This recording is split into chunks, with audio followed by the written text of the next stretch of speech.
इसरो ने किया अलर्ट, तेजी से पिघल रहे हैं हिमालय के ग्लेशियर, कभी भी डूब सकता है समस्त भारत। हिमालय के रौद्र रूप से चीन, पाकिस्तान और नेपाल के लिए भी बढ़ा खतरा।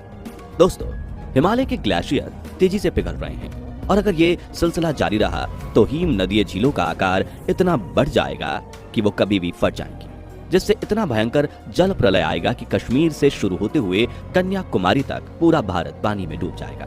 लेकिन ये तो तबाही के मंजर की सिर्फ शुरुआत होगी, क्योंकि अगर ग्लेशियर लेक फटकर खाली हो गए, भारत, नेपाल, चीन, पाकिस्तान और अफगानिस्तान समेत एशिया के 12 बड़े देशों में पीने के पानी के मीठे पानी की कमी हो जाएगी।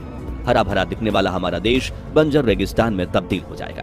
ये हम नहीं बल्कि इसरो के वैज्ञानिक कह रहे हैं, जिन्होंने हाल ही में हिमालय के ग्लेशियर्स पर अपनी 50 सालों की स्टडी रिपोर्ट जारी की है, जिसमें ऐसे चौंकाने वाले रहस्य सामने आए हैं जिन्हें सुनकर आपकी रातों की नींद उड़ जाएगी। जी हाँ, इसरो ने कुछ दिन पहले ही सैटेलाइट तस्वीरों के साथ एक रिपोर्ट जारी की है, जिसमें पिछले कुछ सालों से तेजी से पिघल रहे हिमालय के ग्लेशियर्स के बारे में हैरान कर देने वाली बातें बताई गई हैं।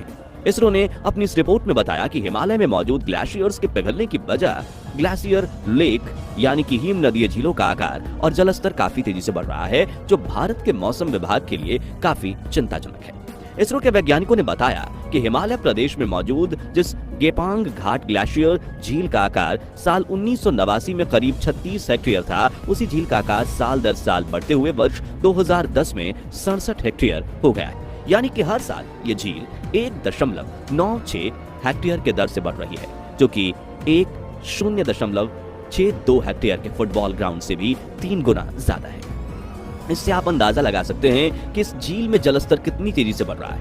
और ये सिर्फ एक झील की बात नहीं है, हिमालय में मौजूद 10 हेक्टेयर में बड़ी बाकी 2431 झीलों का भी यही हाल है, जिसकी बात हम आगे करेंगे। लेकिन पहले जानते हैं कि आखिर इन झीलों का आकार इतनी तेजी से क्यों बढ़ रहा है। तो इसका एकमात्र कारण है ग्लेशियर पिघलना। जब ग्लोबल वार्मिंग की वजह से क्लाइमेट चेंज होता है तो धरती के औसत तापमान में वृद्धि आती है, तब धीरे धीरे ग्लेशियर पिघलना शुरू होते हैं। अमेरिकी स्पेस एजेंसी नासा के मुताबिक साल 1880 से अब तक धरती का औसतन तापमान 1.1 डिग्री सेल्सियस बढ़ा है, जो अगले 2 दशक में 1.5 डिग्री सेल्सियस तक बढ़ सकता है। और इसका सीधा असर धरती के तीसरे ध्रुव यानी थर्ड पोल कहे जाने वाले हिंदू कुश, काराकोरम, हिमालय के बर्फीली पहाड़ियों के इलाकों में होगा। और वैज्ञानिकों का कहना है कि अगर हम अभी ग्लोबल वार्मिंग पर नियंत्रण पाने में नाकामयाब होते हैं तो अगले 75 सालों में हिमालय के ग्लेशियर्स की 75% बर्फ पिघल जाएगी, जिससे हिम नदीय झीलें ओवरफ्लो होकर फट जाएंगी और एशिया के 12 देशों में जल प्रलय आ जाएगा, जिससे एशिया में करोड़ों लोग प्रभावित होंगे। बाढ़, एवलांच और लैंडस्लाइड जैसी कुदरती आपदाएं बढ़ जाएंगी, जमीनी इलाके पानी से छलक उठेंगे और अरबों खरबों लीटर पानी का मीठा पानी खत्म हो जाएगा। बता दें कि हिंदू कुश हिमालय क्षेत्र 2175 मील लंबा है, जो अफगानिस्तान से लेकर म्यांमार तक फैला हुआ है। यह आर्कटिक और एंटार्कटिक पोलर कैप्स के बाद दुनिया का तीसरा सबसे बड़ा जमी हुई बर्फ का केंद्र है और ये एशिया के करीब 12 बड़ी नदियों के लिए जल का मुख्य स्रोत है, जो एशिया के 16 देशों से होकर गुजरती है। इनमें गंगा, यमुना, ब्रह्मपुत्र जैसी नदियां शामिल हैं। जरा सोचिए, जब ये नदियां करोड़ों लीटर पानी लेकर किसी भी शहर से गुजरेंगी तो वहां कितनी त्रासदी मचेगी। ये फ्लैश फ्लड अपने रास्ते में आने वाली किसी भी चीज को डुबा ले जाएंगे, फिर वो पेड़ हो, गाड़ियां हो या फिर बड़ी बड़ी इमारतें।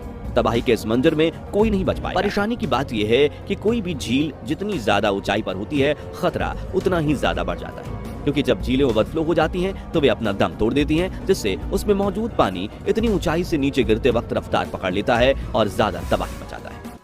कुदरती आपदाओं पर रिसर्च करने वाली एक नेपाली संस्था ने बताया कि हिंदू कुश हिमालय क्षेत्र में करीब 250 मिलियन लोग रहते हैं और ग्लेशियर पिघलने से आई बाढ़ से उनका सब कुछ तबाह हो जाएगा, जिससे वे सभी बेरोजगार हो जाएंगे। साथ ही एशिया में 12 से अधिक देशों के करीब 165 करोड़ लोगों के जीवन में पीने के पानी का संकट खड़ा हो जाएगा, क्योंकि एशिया के देशों में मीठे पानी का मुख्य स्रोत ग्लेशियर है, जिसकी शुरुआत हो चुकी है।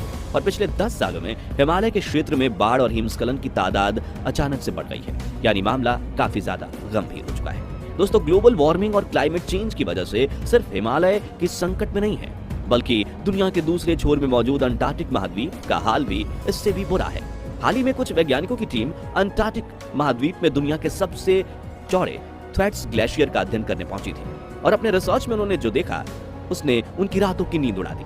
दरअसल थ्वेट्स ग्लेशियर में डुमिस्टे ग्लेशियर यानी कि प्रलयंकारी ग्लेशियर भी कहा जाता है जिसे, जो कि आकार में ब्रिटेन देश से बड़ा है, और इसके पिघलने से समुद्र का जलस्तर इतना बढ़ेगा कि इसके आसपास के देशों में 2011 में आई जापान की सुनामी से भी 10 गुनी बड़ी सुनामी आ जाएगी, जो लाखों लोगों को मौत की नींद सुलाने के लिए काफी है, साथ ही करोड़ों घर और गाड़ियों को तबाह करने के लिए भी ये जिम्मेदार होगी। ऐसे में जब वैज्ञानिकों ने पता लगाया कि ग्लेशियर पिछले 10 सालों में काफी तेजी से पिघल रहा है, तो वहां के देशों ने साथ मिलकर इस ग्लेशियर को स्टडी करने के लिए 5 साल के प्रोजेक्ट की अनुमति दे दी, जिसमें करीब $5 करोड़ का खर्च होने वाला है, क्योंकि इसमें वैज्ञानिकों को ग्लेशियर के पिघलने वाले कोनों तक जाना होगा, जहां पहुंचने में ही उन्हें 5 हफ्तों का समय लगता है, जिसके बाद उन्हें इतने सर्द मौसम में रहते हुए अपनी जान दांव पर लगाकर अपने उपकरणों को ग्लेशियर के नीचे भेजना होगा। इससे वैज्ञानिक जान पाएंगे कि आने वाले 5 सालों में ग्लेशियर कितनी तेजी से पिघलेगा। अब तक इस स्टडी में वैज्ञानिकों ने पाया है कि 80 साल पहले ही डूम्सडे ग्लेशियर पिघलना शुरू हो चुका था और अब तक इस ग्लेशियर की 50 बिलियन टन बर्फ पिघल चुकी है, जिसने वहां के समुद्री स्तर को बढ़ाया है, साथ ही इस ग्लेशियर को भी अनस्टेबल बना दिया है। और अगर तापमान 4 डिग्री बढ़ता है तो 80% बर्फ पिघल जाएगी, जिसका सबसे ज्यादा असर भारत, नेपाल, चीन और पाकिस्तान पर पड़ेगा। लेकिन अब सवाल आता है कि इन सभी समस्याओं का समाधान क्या है? तो समाधान सिर्फ एक ही है कि हम ग्लोबल वार्मिंग पर रोक लगाएं, जिसके लिए हमें कार्बन डाइऑक्साइड जैसे ग्रीन हाउस गैसों का उत्सर्जन कम करना होगा। और ये पहल सिर्फ सरकार या बड़ी कंपनीज को नहीं, बल्कि भारत के हर व्यक्ति को करनी होगी। फॉसिल फ्यूल जैसे कि पेट्रोल, डीजल और कोयलेज का इस्तेमाल कम करना होगा और सोलर, हाइड्रो, न्यूक्लियर और विंड जैसी क्लीन एंड ग्रीन एनर्जी का इस्तेमाल बढ़ाना होगा, जिससे ग्लोबल वार्मिंग कम होगी और ग्लेशियर्स पर क्लाइमेट चेंज का प्रभाव कम होगा। दोस्तों, आपको यह जानकर हैरानी होगी कि पृथ्वी पर मौजूद हर इंसान की औसतन कार्बन फुटप्रिंट 750 किलोग्राम प्रति महीने की है। दरअसल कार्बन फुटप्रिंट का अर्थ होता है कि हम कितना कार्बन डाइऑक्साइड गैस हवा में छोड़ रहे हैं। ऐसे में 750 किलोग्राम प्रति महीने के हिसाब से हम हर इंसान साल के 9 टन कार्बन डाइऑक्साइड हवा में छोड़ते हैं, जो कि ट्रांसपोर्टेशन, इलेक्ट्रिसिटी के इस्तेमाल से काफी ज्यादा कपड़े खरीदने और ज्यादा प्रोसेस्ड मीट वगैरह प्रोडक्ट्स खाने से होता है, क्योंकि इन सभी चीजों को बनाने के प्रोसेस में कार्बन डाइऑक्साइड रिलीज होता है। लेकिन हम अपना कार्बन फुटप्रिंट कम कैसे कर सकते हैं? तो इसके लिए जब घर में सूरज की नेचुरल लाइट आती हो तो लाइट बंद रखिए, एयर कंडीशन चल रहा हो तो खिड़कियां बंद रखिए, जिससे बिल भी कम आएगा और कार्बन उत्सर्जन भी कम होगा। इसके अलावा पानी का दुरुपयोग मत कीजिए, जरूरत ना हो तो लैपटॉप वगैरह को शट डाउन करके रखिए, जरूरत से ज्यादा कपड़े मत खरीदिए, हेलोजन की जगह LED बल्ब्स का इस्तेमाल कीजिए और मशीन की फुल कैपेसिटी में कपड़े धोइए वगैरह। अगर आप इसके लिए जागरूकता दिखाते हैं तो इंटरनेट पर कार्बन उत्सर्जन कम करने के आपको अनेक तरीके भी मिल जाएंगे। खैर, आज के लिए बस इतना ही। फिलहाल इस खबर पर आपकी राय क्या है, कमेंट्स में बताइए और जानकारी हेल्पफुल लगी हो तो वीडियो को लाइक और शेयर जरूर कर दीजिए। और अगर आप इस चैनल पर नए हैं तो ऐसे ही ताज़ा खबरों के लिए चैनल को सब्सक्राइब करके पास वाली घंटी जरूर बजा दीजिए, ताकि आपको हमारे हर वीडियो की नोटिफिकेशन सबसे पहले मिले। जय हिंद, जय भारत।